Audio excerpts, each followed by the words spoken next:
मेंढा तोफ ही देवगिरी किल्ल्याच्या ऐतिहासिक आणि लष्करी वारशाचा महत्त्वाचा भाग आहे. किल्ल्याची नैसर्गिक रचना, मजबूती, तटबंदी आणि तोफखाना यांच्या मदतीने देवगिरी किल्ल्याचे संरक्षण केले जाते. मेंढा तोफेमुळे मध्ययुगीन काळातील युद्धतंत्र, किल्ल्याची संरक्षण व्यवस्था आणि तत्कालीन लष्करी कौशल्य यांची माहिती मिळते. यामुळे मेंढा तोफ ही महाराष्ट्राच्या ऐतिहासिक वारशातील एक महत्त्वाची आठवण आहे. या तोफेचे खरे नाव तोफ किला शिकन म्हणजे किल्ला तोडणारी तोफ असं आहे.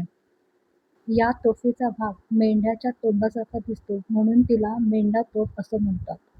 ही तोफ मोहम्मद हुसेन अरब या कारागिराने तयार केली. ही कांस्य म्हणजेच ब्रॉन्झ धातूपासून बनवलेली असून ती 5.5 मीटर लांब आहे. या तोफेवर औरंगजेबाचे पूर्ण नाव उल मुझफ्फर मोहम्मद महमूद औरंगजेब बहादूर आलमगीर बादशाह गाझी असे कोरलेले आहे.